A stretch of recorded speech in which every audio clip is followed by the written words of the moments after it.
All right. Nothing more important than you finding your purpose. You have to find it early.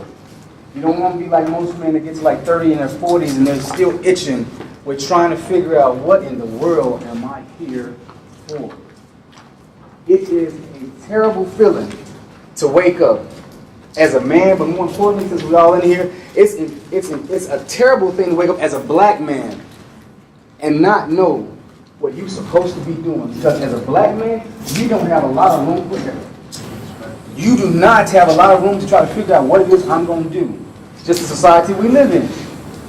They're not going to say, here's a chance. Oh, you didn't do right with that one. Here's another one. No. You get few, seldom chances to figure out what it is you want to do, figure out how to do it, when you want to do it, and to make that thing happen. You ready? Take a seat. Let's go. You back certain? Yes. Okay, drink some water, not some soda. Oh, okay. Drink water. All right? That dark soda's back in the kitchen. It's probably white thing. I'm sorry, I just, my bad. But he didn't learn anything else today. Found out why his back was hurt. Come on, get some water. Drink some water, not some soda. So your purpose. Your purpose is really important because you need to find it quickly. So with that being said, how many of you young men know what it is that you want to do? You do? Turn over to the next page.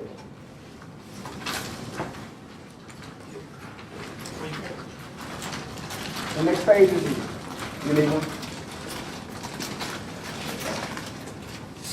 First thing is called position. Can somebody, anybody, read out the definition of position?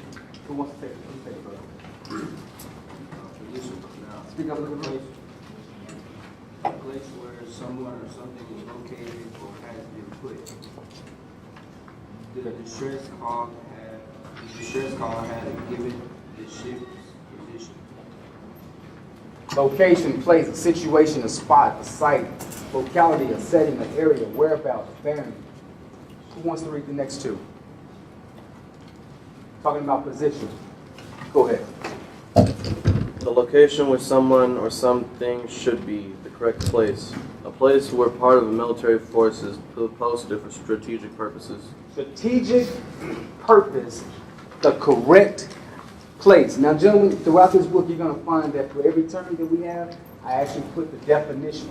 Because beyond my words, I want to give you what Webster and them say about this, and then we can talk about it a little bit more, okay? Because it's important that you not only find your purpose, but understand the definition of your purpose. All right, who wants to take number 2?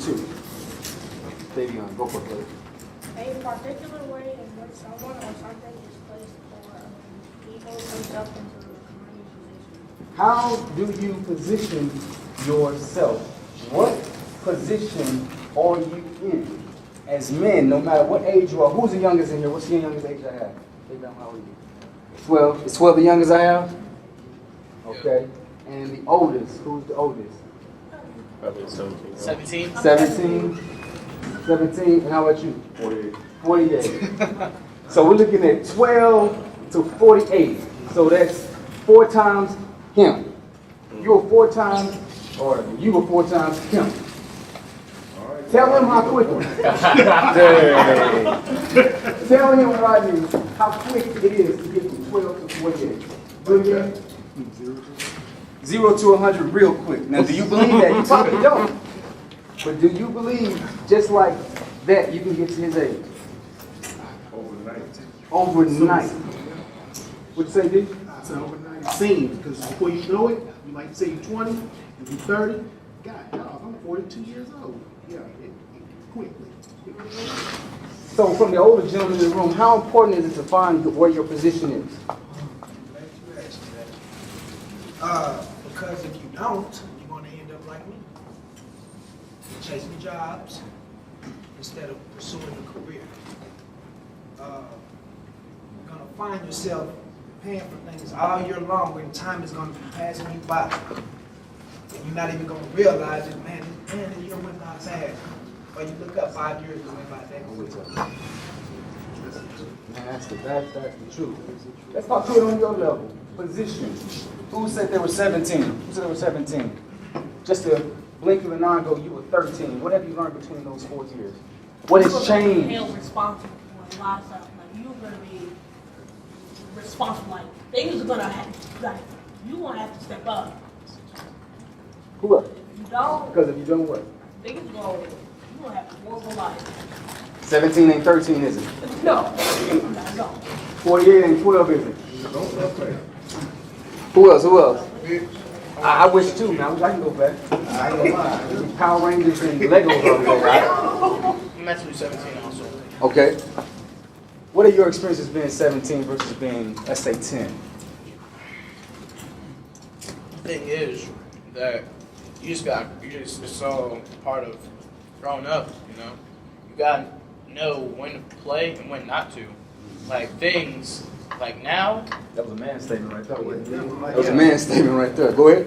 like now I'm being, like I need to, I realize that I need to stop, you know, being this, being that. Yeah, I gotta stop taking things for granted. Because it's not, because, I mean, you just gotta learn how to grow up. Because before you know it, because before you know it, it's gonna be too late. Like you're still gonna be like 20 or 30, and you're gonna have a mind of a 19-year-old, you know. So I just gotta learn how to not take things for granted, and I need to grow up. I love it. I love it. What the young man just referred to was the baby Hughes complex. Was a baby Hughes complex. It says we get bigger in body, but we don't grow in our minds. It's a lot of grown boys. It's a lot of grown boys walking around, and we are here today because we don't want to see the next generation, your generation, as grown men walking around with little boys, bobbleheaded because they don't have no structure on their neck to keep them when the wind of life blows. And worries. And worries. Because when I was a kid, when I was 6 or 7, I didn't have to really worry about nothing. I have a job, I have school, I have homework. Like say, if my homework is supposed to be done at a certain time, it's gonna have to be done at that time. It's not like my teacher, if it's not done, I'm not taking it. You can throw this great person all that in my face. I don't care. I'm not taking it. You shaking your head. What are you shaking your head for? Because whenever I was younger, it's in school, it's different because when you're younger, they give you like another chance to turn in your work late and stuff. Like you get behind in high school. What?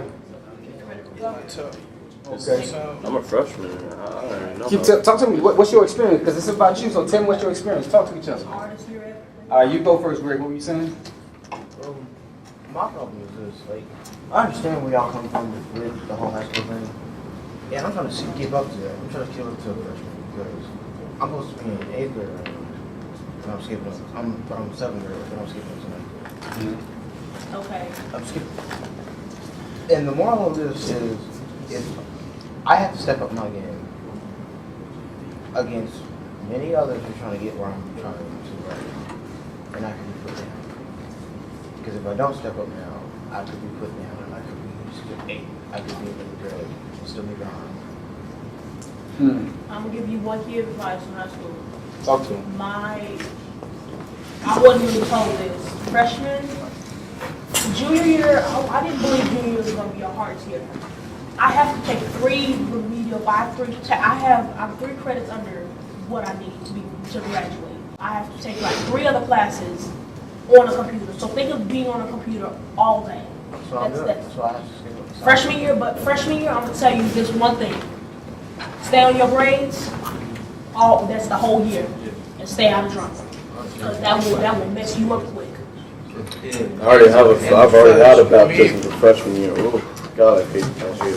Whenever you take the end of the year exams, I don't know if you take the STAR, but if you take the STAR, like try your best to pass it because Mine's in 2 You days. take them.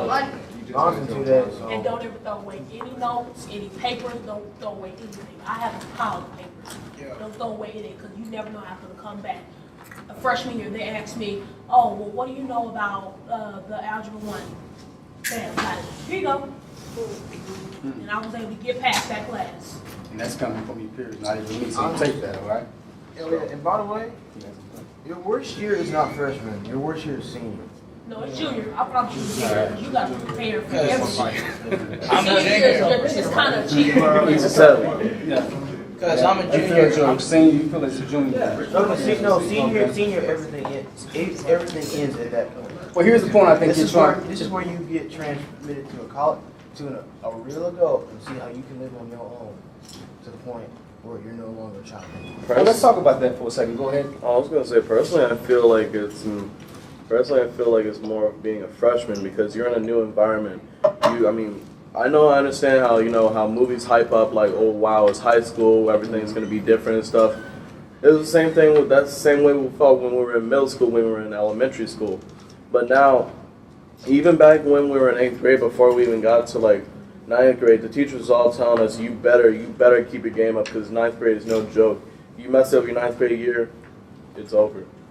Because so I've gotten like a first hand look at that. It's not. Basically, it's real expensive when you don't pay attention. Because you got to repeat, right? Yes. You got to repeat. Now here's a question. Actually, turn to page 3. I don't have a number. Page 3. You'll see the diagram because we're talking about transition. And even though I have something programmed, I like the way you guys are flowing. And again, because it's about you, we're gonna let you guys talk. I can talk all day, but if you guys don't talk, this don't mean nothing. So, it's page 4. All right. This one. Page 4 looks like this. We're talking about transition, going from one stage to the next. Here is something that, as a man, you need to know right now. Who wants to read that? Who wants to read that at the top? I see hands. Okay, let me get you since I haven't read you before. Speak, hey, when you talk, speak like a king. As life has 4 winds that operate in due season, so does a man have 4 questions that cycle throughout his life. 4 questions that throughout your life, if you're going from junior high to high school, or going to high school to college, or you're going college to the real world, or whatever you do, different stages in your life as a man, please hear me. There will always be 4 questions that life is going to come ask you repeatedly. And if you don't have the answer, you're going to be in a world of trouble. Who wants to start telling what that first question is? Who are you? Who are you? Who are you? Who are you? Because if you don't know who you are, then more importantly, you don't know who you're not, and life will eat you up if you do not know who you are. And just like those 4 winds that come, you will be easily tossed back and forth with whatever comes, because you don't know, if you don't have the stability, who you are. That's what you went through? That was your experience? I stopped at 15 and I was like, I need to figure out something because this is the same way. Who else is like that? I mean, we all men, we're transparent. Who else is like that in this room? Don't be ashamed. You like that? How so?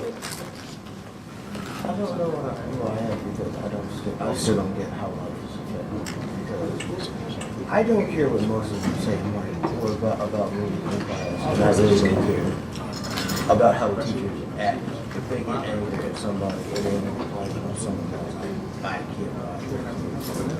But they need to learn this, that there's some things in life that you still haven't figured out. And one of them to me is like, is this really what you want to do? Is this really what you want to do? Is this really who you actually turned out is as a man or as a adult? Let me ask you this, Greg, and D, help me out with this. Because a lot of your statement, I heard you say they. But the question is, who are you? Because you is not predicated on they. It's determined by you. So I'm going to ask you the question. And D, you tell them why it's important to know who you, in spite, independently of them, or they. D, tell them why it's important to know who you are. Well, it's important to know who you are first off. You have adversity with your teachers, your peers, whatever. It doesn't matter. As long as you know who you are and what you're willing to do and what you're willing not to do, then it's all good. Just real brief. When I was, how old were you again? I'm sorry. 14. Okay, when I was 15, I was a freshman, 14, 15, freshman in high school, right? We were living in Los Angeles. Actually, suburbs in the valley. But anyway, okay. Well, came a time we went to Compton. Compton is this little suburb in California. Y'all probably heard about Compton. But anyway, back in the mid-'80s, Compton was, LA serious, period. Gang banging, dope slanging, all of that. I'm somewhere where I should not be. They're talking about robbing someone or jacking someone, another gangbanger, for a boombox. You don't know that's a big radio we used to carry back in the 80s and listen to. Now, my mother didn't teach me or raise me, or the family did not raise me to be a jacker or be a robber. My point is, I prayed and then I talked them out of doing it, and I'm glad we did because up the street was what we used to call a shack. The shack was where gangbangers would hang out. Dudes didn't have nothing to do or whatever. That's where you hang out. Be somebody's house. You know, maybe your uncle's, whatever. But my point is, there was about 30 OGs up in there, original cats who were gangbanging. Okay? My point for all that is simply this, and we went back. Got busted, found out I was ditching school. My mother whipped me when she should have. Okay? My point is this. I wanted to show that I was down. I wanted to show that, yeah, I can hang out with you. So even though I knew who I was, and they told me, D, you know what? This ain't really for you. And someone would even tell me, man, God got something for you. Now, these are gangbangers. God got something for you. You don't even hang out with us. But my point is this. When you know who you are, even though I knew I was willing to compromise and possibly get killed, my mother didn't know I was an hour away from the house. She thought I was in school. So when you know who you are, you won't allow yourself to get in those type of situations because it doesn't matter what everybody else does. It doesn't matter if you have a teacher that's negative towards you. I mean, it matters. But when you know who you are, you just take it with a grain of salt and say, you know what? I need to tell my mother this teacher is not helping me with algebra or whatever the case may be. You know what I'm saying? So that you can still go forward. That's why it's important to know who you are. And even though it matters what people say to a certain degree, especially at your age, but you can overcome it. You can overcome that adversity. Does that make sense? I know where you're coming from with that, and I understand where you are from that. Hey, when you said that like you could own well, I could have because of the situation, because the guy that we were riding with, he had a 38. We had took our parents' 9 and 38 and a sawed-off shotgun in the car. But these dudes had AKs. This is the height of the crack game in the mid-80s. So they had AKs, Tech 9s, Uzis, and everything else. So yes, I could have been killed if we had decided to rob the young man. I mean, that's something that could have happened. And many other times that I put myself in harm's way, I did that.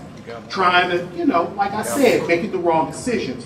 But eventually I had to come to a point of, you know what, D, this is me. I know who I am, and I'm good enough. I don't have to prove myself to anybody or whatever. Just be yourself. Let's get right here and then go to the question. Or you want the question first?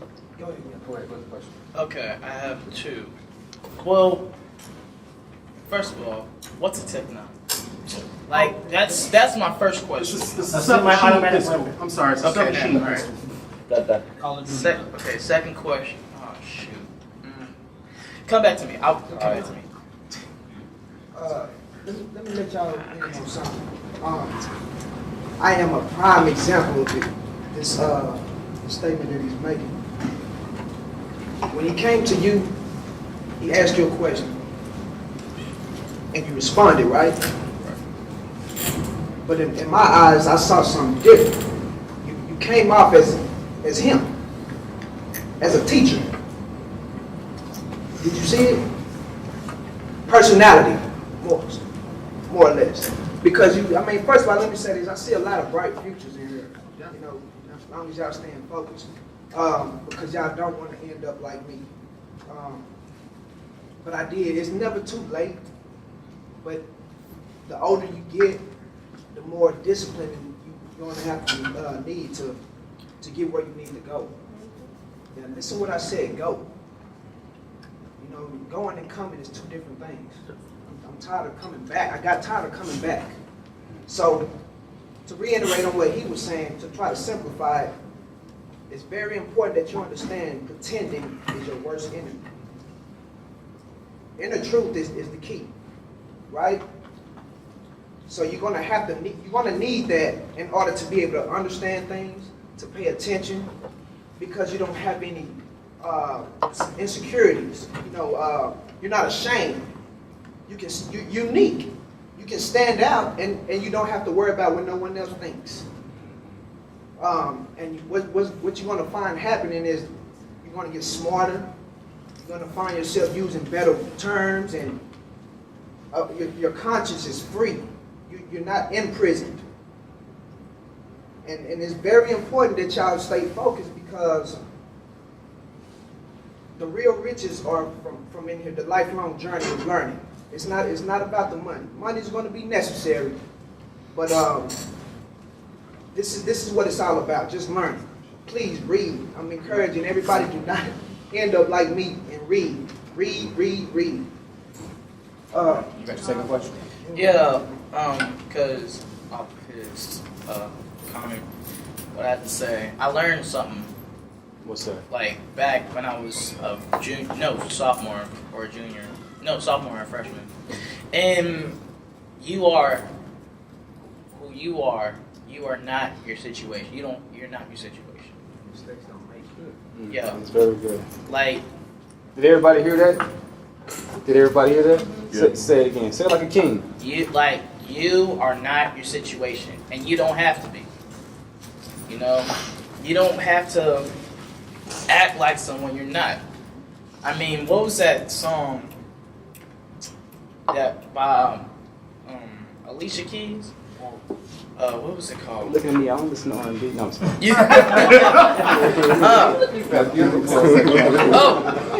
That one line when Alicia Keys or whatever, because Christina Aguilera said, "You are beautiful no matter what you say." Don't try to pretend to be anybody else, because I got pressure. I mean, like I like to grow up. I grew up. I go to a school where a lot of crap happened, right? And I was like sitting back watching. I'm like, wow, he got money, he got Jordans, he got a car. Wait, hold up, did he just buy a house? I mean, I wanted all that, but then there was a price to getting all that, you know? And realizing the person that I am, I don't care I don't care if if I want all this stuff, I'm not gonna have the fool to do it, to get it. So that saying, be yourself, you know? Don't care what anybody say. I love it. I love it. Go ahead. Say one more comment before we move on. For most of you, I understand where you all come from. I understand where you've been through. I took it the hard way all my life. I fought many times, and many people say I should be dead right now. I've lost a lot of things. But after fighting for so long, don't you ever get tired? I got tired of that. I've been through many things, and people ask how am I still alive? How old are you, man? I got hit by a truck. I've been stabbed. I've been ganged up on. Great. I've done a lot. How old are you? 14. Okay, listen to me, please. There's a time and a place to be a student, and there's a time and a place to teach. You have to govern yourself accordingly and understand the environment. Right now, you're being real defiant. You know, your personality is open. I mean, this is good. It's beautiful. Don't get me wrong. But at the same time, this is the instructor. You're taking over the lecture. And it's just constructive criticism. And I know you can handle it because you're intellect. So just understand, I'm only telling you this because it's the truth. Is that fair? Let's talk about something that Katie talked about, and actually Mr. Ware talked about earlier. Opportunity cost. You're not with your situation. It's under O. Go to O, you'll see it real quick. Opportunity cost. Now, of course, we can't get through this book, but gentlemen, this book was designed just for you. I want you guys to go through it. There are places where I ask you to sign your name. I ask you to write, not just today, but I ask you to come back, follow up within a year's time. I want you to understand your own progress. It's under O, opportunity cost. And what page is that on? I don't know, just go through the letters P-U-R-P. Man, Tony, you went all out on this. Huh? You went all I out went on out on this because you guys are worth it to me.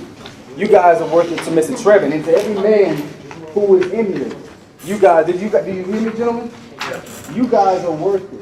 I stayed up to 6 o'clock this morning, making sure this thing was done. And I got Facebook to prove that. Okay? I got Facebook pictures to prove that.